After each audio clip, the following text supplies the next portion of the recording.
Hey guys, in today's video I'm going to show you this Best Tucker camcorder that I got. It's kind of going to be like a review. I'm going to tell you what I like about it, what I don't like about it.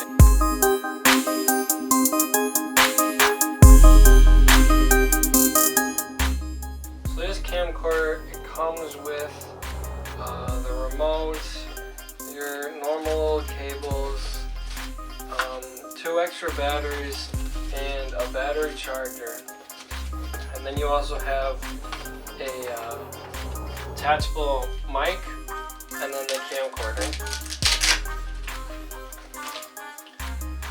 One of the things that I first like about it is it's bigger. It's bigger than most camcorders. It's bigger than the camcorder that I'm recording on right now. So I like how it feels in your hand and everything.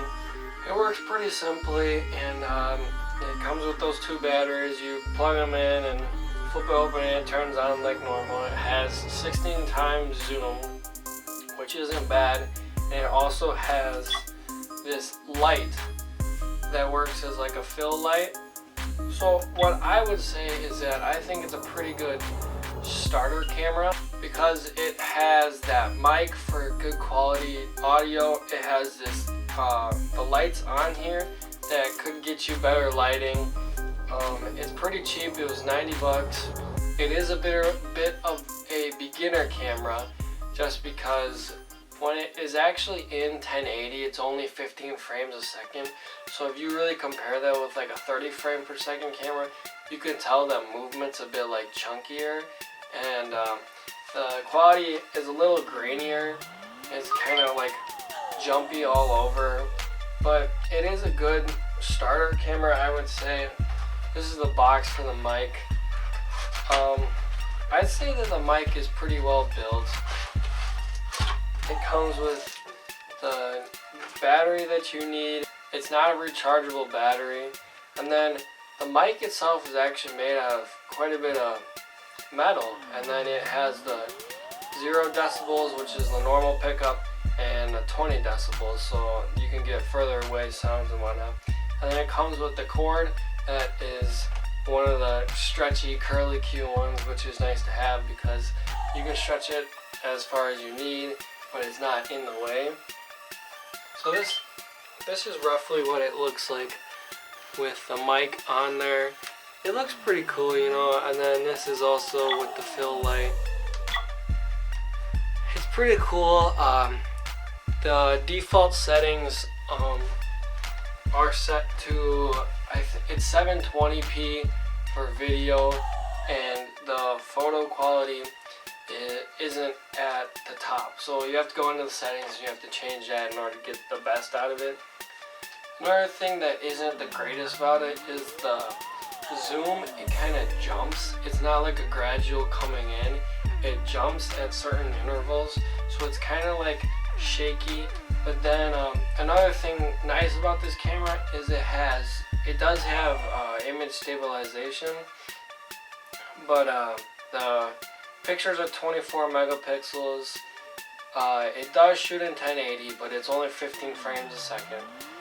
But it is a pretty good starter camera, and it looks pretty cool. Nice for a low budget.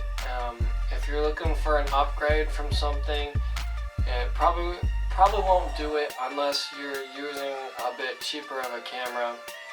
So yeah, I'm gonna end up returning this because it wasn't exactly what I wanted. So now I'm looking at getting a refurbished Canon camcorder. So those are the ones I'm looking at are like 150, 160s. And hopefully that Canon's a jump up from the camcorder I'm using right now. The ones I'm looking at are supposed to be in 60 frames a second, which is pretty nice because the one I shoot with right now is 30 frames a second. There's not really a ton to say about this camcorder.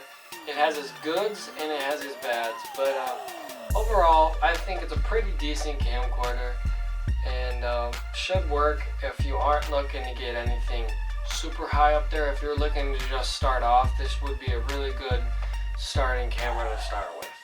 The only other last thing I would really have to say about this camcorder is I don't know if it's really the company's fault, but I'm pretty sure when I ordered it, it came from Texas and then made its way all the way up to Illinois and was almost to me here in Wisconsin, but then I'm pretty sure it got lost in the mail because the package never came on time, and then when I went to track it again, it restarted in Texas and had to come through Illinois again, and then finally got to me, which it ended up being like 4 or 5 days late.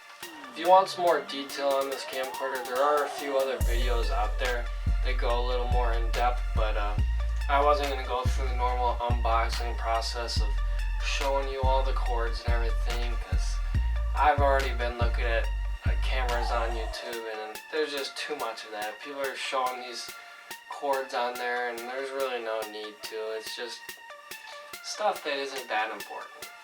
There's one last thing I forgot to mention about this camcorder is that sometimes it has struggles focusing on things. So like when I set it up in my dining room, when I pointed it towards the kitchen, the lights in there were kind of too bright for it and it couldn't really focus.